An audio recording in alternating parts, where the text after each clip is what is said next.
আমিরকে বাঁচানোর জন্য সম্পূর্ণ রাজনৈতিক উদ্দেশ্য প্রণোদিতভাবে সরোয়ারকে গ্রেপ্তার করা হয়েছে।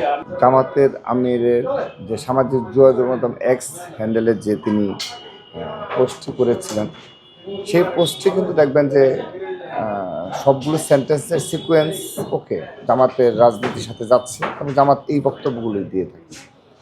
শুধুমাত্র একটি শব্দ নিয়ে যে কর্মজীবী নারীদের বিষয়ে যে পতিতা শব্দটা ব্যবহার করা হয়েছে, এই শব্দটি কিন্তু আপনি দেখবেন যে তৃণমূল পর্যায়ে জামাতের যে নেতৃবৃন্দ তারা কিন্তু ব্যবহার করে, তারা কিন্তু এই দৃষ্টিভঙ্গিতেই কর্মজীবী নারীদেরকে দেখে থাকে এবং তাদের দৃষ্টিভঙ্গি হলো নারীরা কর্মক্ষেত্রে যাওয়াটা অনেক গুনার একটি কাজ।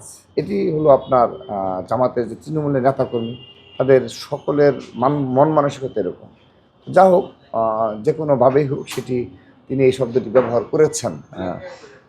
তো সেখানে করার পর দেখেন, এটি যদি অ্যাকাউন্ট হ্যাক হতো 5 মিনিটের মধ্যেই কিন্তু এটি কিন্তু মোটামুটি অনেক জায়গায় হতো যে আমার অ্যাকাউন্ট হ্যাক হয়েছে, এই জন্য এটা হয়েছে। এটা কিন্তু সময় নিয়ে কিন্তু জানা গেছে যে এটি হ্যাক হয়েছে। এই সময় নিয়ে কিন্তু জানা গেছে এটি হ্যাক হয়েছে, যখন এটি ব্যাপক সমালোচনার মুখে শুরু হয়ে গেছে। আর এই শব্দটি নিয়ে সমালোচনা তো আপনার ওই 2 মিনিট প্রথম মিনিট থেকেই কিন্তু শুরু হয়ে গেছে। যারা দেখেছে তারাই এটি নিয়ে সমালোচনার মুখর হয়েছে।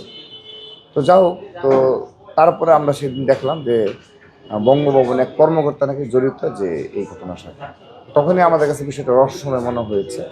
তিনি স্বীকারোক্তি না দিয়ে এটি করলেন এবং তিনি কিন্তু বলেছেন যে হ্যাক হওয়ার পরও তিনি ক্ষমা চেয়েছেন। হ্যাক হওয়ার পরও যে শব্দটি যদি মা বোনরা দুঃখ পেয়ে থাকে তিনি ক্ষমা চেয়েছেন। তো এখন যাকে গ্রেপ্তার করা হয়েছে, আপনার আইনে কিন্তু বাধ্যবাধকতা রয়েছে যে নির্দিষ্ট অভিযোগের ভিত্তিতে, মামলার ভিত্তিতে গ্রেপ্তার করতে হবে এবং অবশ্যই 24 ঘন্টার মধ্যে তাকে কোর্টে সোপর্দ করতে হবে। কিন্তু দেখেন ইতিমধ্যে প্রায় 34-35 ঘন্টা হয়ে গেছে, তাকে কোর্টে হস্তান্তর করা হয়নি। শুধু তাই নয়, আপনার আরেকটি উল্লেখযোগ্য বিষয় যে এখানে আমরা কয়েকটি সংবাদ মাধ্যমে দেখতে পাচ্ছি, যে এই গ্রেপ্তার নিয়ে অলরেডি ডিবি পুলিশ দ্বিধাবিভক্ত হয়ে গেছে। এটা নজিরবিহীন ঘটনা। আপনি আবারও বলছি, এটি নজিরবিহীন ঘটনা যে প্রশাসন দ্বিধাবিভক্ত হয়ে যায়। একটি অংশ মনে করছে যে না, তাকে অন্যায়ভাবে গ্রেপ্তার করা হয়েছে এবং তাদের অভিযোগ যে জামাতি প্রশাসন যারা রয়েছে, জামাতপন্থী যারা রয়েছে এই প্রশাসনে, তারা এটি একটি নাটক সাজিয়ে এবং আমিরকে বাঁচানোর জন্যে সম্পূর্ণ রাজনৈতিক উদ্দেশ্য প্রণোদিতভাবে আপনি ওই কর্মকর্তা সরোয়ারকে গ্রেপ্তার করা হয়েছে।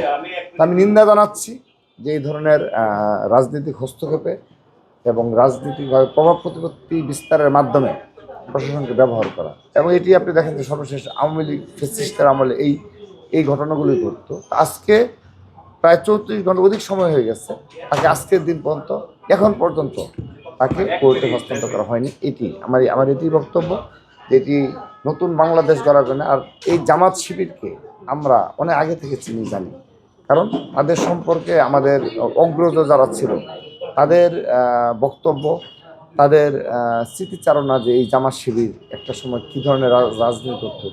এখন সেই রাজনীতি প্যাটার্নটা চেঞ্জ করেছে, সেটিকে সোশ্যাল মিডিয়ার মাধ্যমে যত নোংরা প্রপাগান্ডা মিথ্যাচার রয়েছে, টোটাল ইনভেস্টমেন্টটা এখন তাদের এখানে রয়েছে।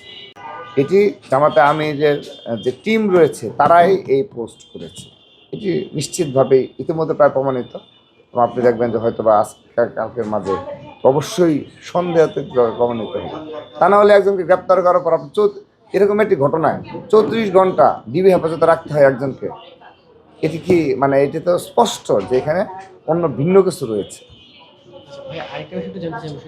আরেকটি বিষয় যে এগুলো আইটি রিলেটেড বিষয়, যে কেউ এখান থেকে বসে হ্যাক করবে, আপনি সেখানে অনেকগুলো কিন্তু প্রমাণ থাকবে স্বাভাবিকভাবেই।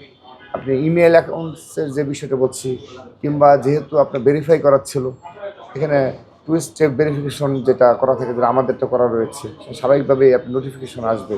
অনেকগুলো বিষয় কিন্তু রয়েছে, তো সেগুলো তো স্বাভাবিকভাবেই জেনে থাকা হবে যে তারা আবার বলে তো এখান থেকে হয়েছে।